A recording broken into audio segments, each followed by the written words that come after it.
Right, I'm here at the Swastika Guest House. Now, it's right opposite the Icon Mall. Now, there's one of my subscribers here, Rolf. And hey, I'm going to go up and meet him and maybe go get a coffee or something. There it is, Swastika Hotel and Restaurant. Oh, there he is. How's it going, mate? Hey, how you going? Good. You found me? Yeah. Yeah, it's good. I was just been chilling out there having breakfast. Oh, yeah? So you get breakfast included, do you? Yeah. Oh, it's pretty good. Yeah? Yeah. What's the rooms like in here? Good? Yeah, they're pretty good. Yeah. They're king-size beds, Right. air conditioning, Right. shower, that's the main thing. Even the toilet works. Any chance of getting a look? Yeah, come have a look. All right. See, what's the price of these? 34 bucks a night. 44 bucks a night. 34. Oh, wow, it's big, isn't it? 34 Aussie. So it sort of goes right in front of back of the shops all the way up, doesn't it? Yeah, so Right. that's where we have breakfast. There's another restaurant in there. Yeah, that's separate to the unit. It used to be together. All right. But they separated it. Fantastic staff here, All right. and as you say, there's a lot of expats coming too. Oh, yeah, really? Yeah. Yeah. So this is the brekkie spot. All right. So you pay extra for brekkie or just included? Or? It's all included. All right, that's good. Nice little pool. Oh, it is. Mate. But, I think most of them are around here. Oh, yeah. Oh, nice and cool in here. Got a good aircon, mate. Oh, it's great. Oh, it's a good sized room. If I come back here, It's a bloody beauty, isn't it? yeah, if I come back here again, I'll. Oh, you got your own little veranda, have you? Hey, look, you can walk away with this. Yeah. So you got a veranda. You got to love the Indo door locks, don't you? Yeah. Eh? All you need is a handsaw. Wow, unreal. It's a good sized balcony too. Yeah. Yeah, I usually. In the Arvo, when the sun's not in, it'd be good sitting out here. Yeah, well, the sun comes up there in the morning, so I usually sit here, have my coffee just Yeah, as the sun comes up. It's beautiful, and good view of the pool. Watch the staff getting all their breakfast ready. All right. We may as well do a bit of an interview right here, where it's quiet. Oh, if you want to. No? Yeah, I'm all good Do with that, yeah? Yeah. All right, so where are you from in Australia, mate? Adelaide. Adelaide, all right. Yeah. Right. Wine country out there, isn't it? Oh, yeah, up north, the North Barossa Valley area, and then I prefer the McLaren Vale. Were you in the main city or? Yeah, we initially, my parents migrated from Germany. My dad's Hungarian, mum's German, and they actually flew to Adelaide, and they're coming from the northern hemisphere to the southern hemisphere. Were you born in Germany yourself? Yeah. Oh, wait. All I right. came over here when I was 5. All right. And Your dad and then wasn't an SS officer, was he? No. Well, I'm only joking. No, Dad was Hungarian. Oh, right. So, and basically when Mama must have made some good goulash then. Oh, what? Eh? the best. The best goulash. Yeah. I don't mind a goulash, mate. But so they had a choice after the war whether to either stay in Hungary Yeah, right. and be communist or get out. Yeah, right. And they got out. So Well, if they're still in Australia, Australia's turning a bit communist now, isn't it? What? Well, the old Albo's a bit of a commo, isn't it? getting that way, yeah. But anyway, we were renting homes for the first probably 4 or 5 years we were here, and we ended up renting a place in Findon of Adelaide, and that had quite a long length of poultry sheds there, and right. and Mum and Dad decided to fill it up with chooks. Go So in there. we were selling eggs, chickens. All right. Good business, for really. meat. Yeah, it was, and that was their way of getting a deposit for a house and block of land in Ingle Farm. So we were pushing 10,000 chickens into a semi one evening, and away that went. That was a deposit for the house. All right. And I still will never forget when Dad was getting me to hang on to a turkey because he wanted to lop its head off. And I was only about 6 then, or 6 or 7, and he said, "Now hang on to it tight." Yeah, right. Anyway, I lopped his head off. And it flew off? I was hanging on to this turkey for dear life. I was just running around the backyard. My dad used to tie them by the feet to the clothesline. Remember the old Eagles horse used to go round and round? Yeah. And then he'd cut their head off and they'd flap their wings and the clothesline would go round and round. Spraying blood, you know. Because everyone, when I was a kid, everyone had a veggie patch and chickens in their yard, right? Yep. Everyone had a half acre or an acre block. Yep. You know? Yep, that's what we had. So everyone grew their own veggies, you know? Yeah, And our whole backyard was veggies. So until we sort of got enough money to... so you're still in the chicken business, mate? No. What do you do for crust? No, I'm just a chicken. Well, I used to be a seafarer, so I was working on the ocean for 30 years almost. All right. Started up in Townsville as a prawn fisherman. All right. Sort of got all my tickets for that and almost killed myself. we hooked up. Well, the ocean's a pretty dangerous place, mate. You would have seen it then for sure over 30 years. Eh? Oh, yeah. People just don't realise what can come up in an instant out there, eh? So, especially when you fill your bags up with rocks and then one of your winches give way and the whole boat starts tilting. yeah, right. And you know, my deckhand was just about to jump over the side as I was trying to get everything back on the bottom. I just looked at him and I said, "Don't you effing go anywhere." Yeah. Oh, he'd be lost. Oh, yeah. So anyway, we settled it down. And So you still doing that, or? No, I gave that away. Went to Darwin. Mum and Dad were up there because Mum was a financial manager of a big company, a holiday company. Yep. And so I ended up working on a corroboree cruise boat. All right. So yeah, we used to take tourists across to Mandorah. Good job. Yeah, it was really good. And we used to take them there for an evening meal and the Aboriginals would come and do their dance. All right, I get it. And Yeah. that was good fun. Yeah. And we used to have some beautiful... So you spent a lot of time living in Darwin, yeah? no, only a year actually. Only, right. Because I always loved gardening. So how many times do you think you've been to Bali? Oh my God, I've lost count. The last 15 years.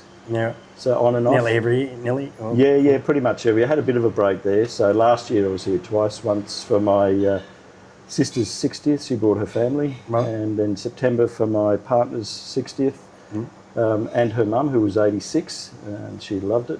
So do you normally stay out at Sanur out here, or?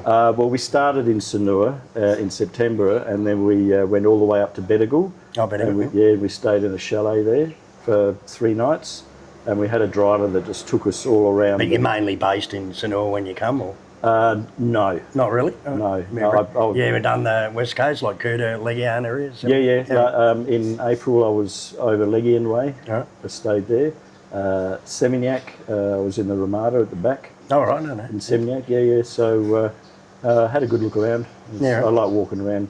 So you're retired now, or? Retired about 4 years ago now. So you're here, what are you here doing? You're here thinking about maybe retiring here, or what? Well, not 100% sure because... just sussing it out. Yeah, I was actually looking at an investment villa there and I've actually pulled out of that. Yeah, good. They've been contacting me, the same people. Oh, have they? Yeah, Okay. again, even since the other day, I've got another. Yeah, so if you're just going to come and you're not sure, you're better off just coming and taking a lease, or just leasing something for a year if you want, or 6 months, or whatever, you know. Like, well, it is risky business buying here, you know, anything. Yeah. And talking to you helped because obviously you've been here and know where the ins and outs. I did know that going on the other side of the bypass, you can get a better deal. Yeah, but even that's west of the bypass now is getting pricey. See, there's mass tourism coming into Sanur, Australians.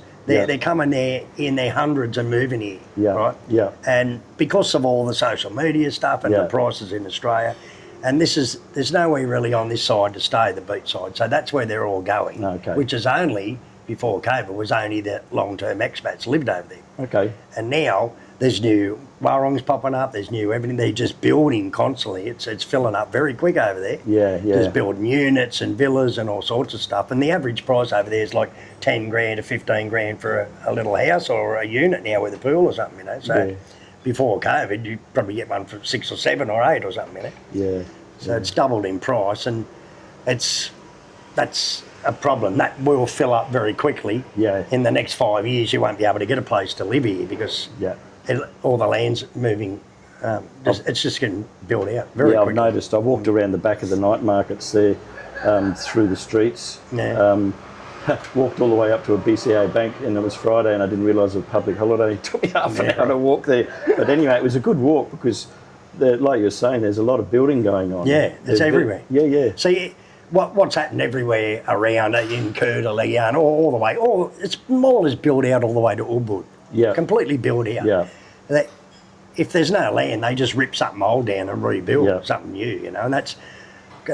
Bali every 5 years is just a completely different place. Yeah. It's just completely changing all the time. And are they losing their culture? Oh, definitely. Yeah, because tourism in the south has ruined it, you know. But once you get out of here, you've only got to get out on the Ida Magus Mantra, the bypass to Chandidasa. You go 10 minutes out there, and it's just country and beautiful. Yeah. It's village, you know. Yeah. And nothing's changed. It's just the tourism in here is, and all the young kids now, instead of following like wood carving and painting and arts like their great grandparents said, it was handed down through the family. They're coming to work in tourism. So they're losing it dramatically quick, you know. Well, when we first came here 10, 15 years ago, we went to Ubud, and I noticed, talk about the carvings, there used to be guys going around selling the face. Well, that's still a very cultural area. There still is a lot of art around Ubud, you know. And Guyana and all that, but it's definitely affected the tourism. You know. It's not like it used to be. Now it's, you know, it's not wood carving shops, it's tattoo shops. I haven't got any yet. They're everywhere, you know. Yeah, so, but no, I've always loved the tropics. I used to dream about the tropics when I was 17, and I took off when I was 18, went to Queensland and lived up there, and so I think my sister re-inspired me last year about the tropics, and I do like it. Yeah, why not? Sweat and all. Well, our age, mate, you deserve to have an easier life, and I think that these days, unless you own your own house in Australia and all that, you can't survive on a pension. You just can't. Well, and they're flocking here at old age, but as soon as they hit 67, people are just coming straight to Asia. If it's not here, it's Vietnam, Thailand, Cambodia, somewhere, you know, because you can actually more or less save money if you don't drink too much. Actually, I don't know if I think they're changing the rules about the pension from Australia here. They may be. They probably will, because too many people will leave and they want the money to stay in the country. So I wouldn't be surprised what's going to happen with it, you know. So, They just want to control you, don't they? They do. Well, that's why Australia's becoming communist Australia, mate. God, I'll tell you what. So I mean, staying here has been a no-brainer, really. Like a friend recommended it, and I thought, usually you get what you pay for when you... Well, it's close to the beach, walk across the road, well, through the mall there, and you're on the beach. You know? Well, if you want to be a bit of a Westerner, you just go to the Icon. Or if you want to be a bit more Balinese, you just go in the back. So you've extended your trip, I hear, for a week, eh? Yeah, I couldn't help myself. Yeah, right. So did you lose your ticket? No, because I had a flexi with Jetstar, so basically I just rang them up, and just changed my flight. They let you change it, all right? Yeah, it cost me a little bit extra, but it was no problem. And I ended up getting an exit row seat, which is good, which I didn't have last Friday. All right. So I'm going next Friday. Which is, I don't even know what day it is. I think it's Monday, isn't it? Today's Monday, yeah. Right. So it's been good. I'm glad I stayed the extra week, because it's helped me with the decision making on the villa. Yeah. Because I did all my... It's risky business here, you know. So I figured I'll just keep coming in and get my accommodation here. No. And I mean, have a look at it. I've got a balcony. Yeah, overlooking a swimming pool. Why not, mate? If you want to come for 2 months, just make a deal with them. They'll probably give you $30 a night or $25 a night. Yeah, I already asked them. Yeah. No. They won't? No. Well, you'll find one that will, easy. Yeah. And I mean, even when I didn't think I could get in here for my extra week, there's a couple of places next door that were like $24 a night. They weren't bad. Yeah. So there's cheap places around here. And you just got to look around here. Yeah. So. All right, mate. Well, it's getting a bit of a long video. 17 minutes, mate. No, we had a good conversation. We had politics. We've had all sorts of stuff. Jokes. Yeah, we're just rambling on. Yeah. Well, anyway, mate. It's been really good to see you. And, same here. Yeah. Yeah, glad you could make the time to no worries. catch up. No problem. It's always good. I'll make a bit of cash out of the video, mate. I might owe you coffee or something. So if anybody wants to catch up with Grant, he'll go, yep. And don't forget to subscribe. All right, mate. No worries. Thank you. Yep.